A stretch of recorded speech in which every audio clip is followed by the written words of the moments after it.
Di dalam kekosongan pertandingan yang kuat di dalam kehampaan. Di aliansi Dewa Pertempuran Sengit sedang terjadi.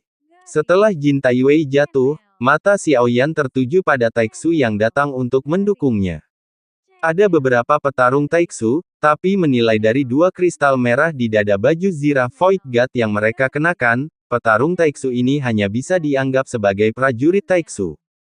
Setelah menyelamatkan Jin Taiwei tanpa hasil, para prajurit Taixu yang berbondong-bondong keluar, berbondong-bondong kembali. Apa yang muncul di lubang hitam di tengah formasi bukanlah Dewa Taixu, tetapi secara langsung, yaitu raksasa persegi. Dewa Taixu tidak dapat melakukan perjalanan langsung melalui kehampaan, dan ada syarat lain yang diperlukan untuk mencapai aliansi Dewa Pertarungan dalam situasi yang begitu cepat, yaitu, Taixu telah menyiapkan susunan teleportasi besar pada level ini di aliansi Dewa Pejuang. Ada formasi besar milik Taixu di Alliance of Fighting Gods.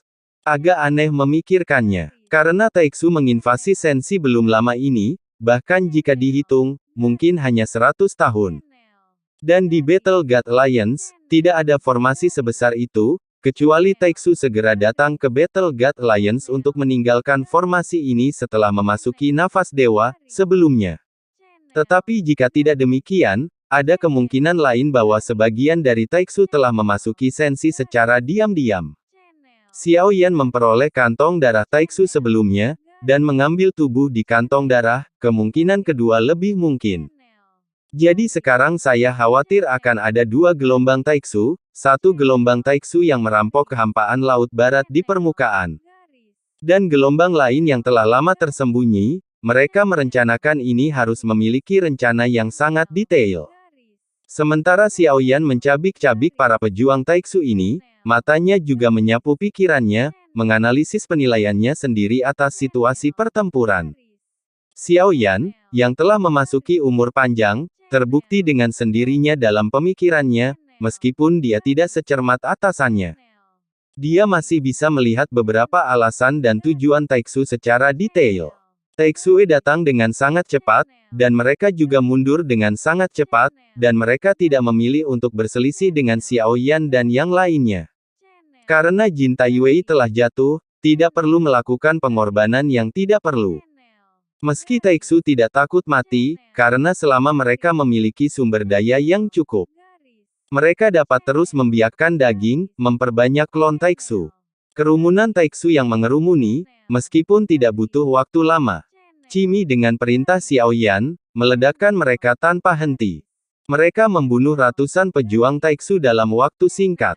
Di bawah kekuatan Dewa Bintang 8 Cimi, bagaimana mungkin Taixu ini menjadi lawan Cimi?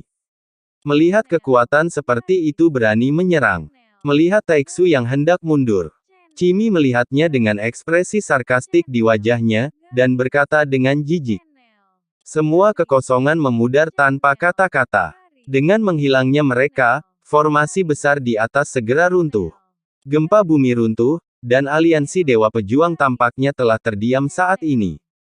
Mereka tidak tahu apa yang terjadi, tetapi mereka melihat kematian Jingwuya dan Jin Taiwei dengan mata kepala sendiri.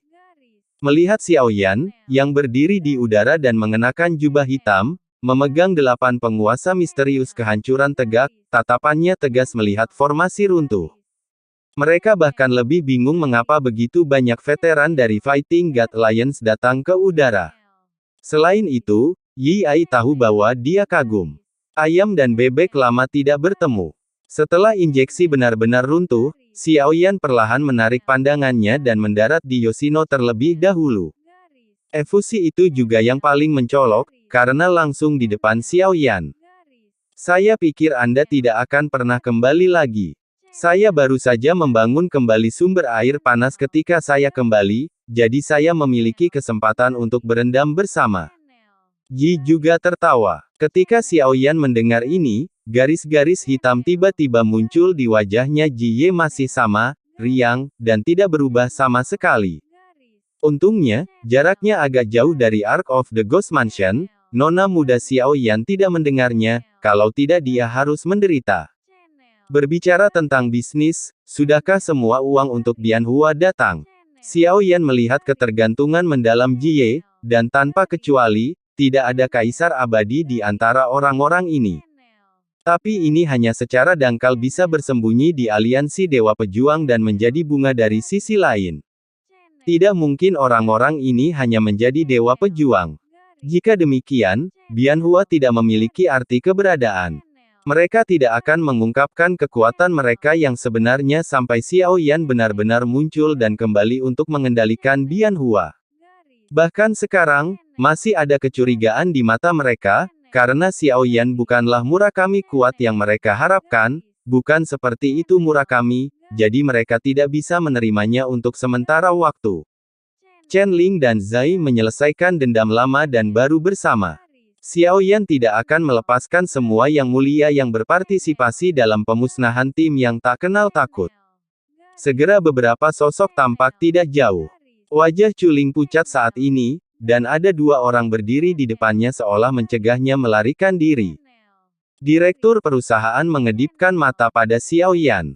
Jika Jie tidak mengendalikannya sebelumnya, Chen Ling akan melarikan diri dalam kekacauan. Xiao Yan maju selangkah, tanpa ampun, dan langsung meninju Chuling. Tanda bintang 5 di alis Xiao Yan berkedip. Pukulan ini penuh kekuatan yang tidak bisa ditanggung oleh Chuling. Pukulan jatuh, dan Chuling bahkan tidak mendengar setengah jeritan. Saya melihat tubuhnya meledak secara langsung, dan kekuatannya begitu besar hingga mengguncang dua orang yang berada di sisi Chuling sebelumnya. Bunuh dengan satu pukulan. Tidak peduli apa, Chuling Bi juga dewa perang. Dia membunuh dewa perang dengan satu pukulan, dan bahkan membunuh Jin Taiwei. Semua orang yang melihat adegan ini di aliansi dewa pertempuran tercengang. Dan di antara banyak sosok ini, di antara kerumunan gelap, ada wajah yang sangat menarik dan halus, menatap sosok di kejauhan dengan tatapan yang agak tumpul. Dia memegang pedang panjang di sarungnya di tangannya, mengencangkan kelima jarinya, dan tubuhnya sedikit gemetar. Ada apa denganmu, Yue Rizi? Mengetahui bahwa Mei Ling berdiri di samping sosok cantik ini dengan tangan di belakang, dia hanya mengangkat kepalanya untuk melihat Xiao Yan di udara, tetapi mata Mei Ling sedikit melengkung, karena itu adalah adik laki-lakinya. Entah Genji menggertakkan gigi putihnya, menundukkan kepalanya, pipinya sedikit memerah, dan perasaan di hatinya tersembunyi di bagian terdalam. Setelah bertahun-tahun, dia berpikir bahwa dia telah benar-benar melupakannya, dan dia tidak akan pernah bertemu lagi dalam hidup ini. Tapi mengapa takdir begitu aneh? Aku takut dia sudah tidak ada lagi di dunianya. Tapi dia sengaja lupa, tapi ternyata dia tidak bisa benar-benar melupakan selamanya. Jika dia memilih untuk percaya pada Xiao Yan pada saat itu. Jika Ke Yunyun tahu bahwa tidak akan pernah ada di dunia ini. Apakah itu benar-benar dia? Dia bergumam dengan suara rendah, sangat keras, tapi sepertinya Mei Ling masih bisa mendengarnya. Namanya Xiao Yan, saya tahu Mei Ling berkata sambil tersenyum, ketika dia mendengar nama Xiao Yan lagi.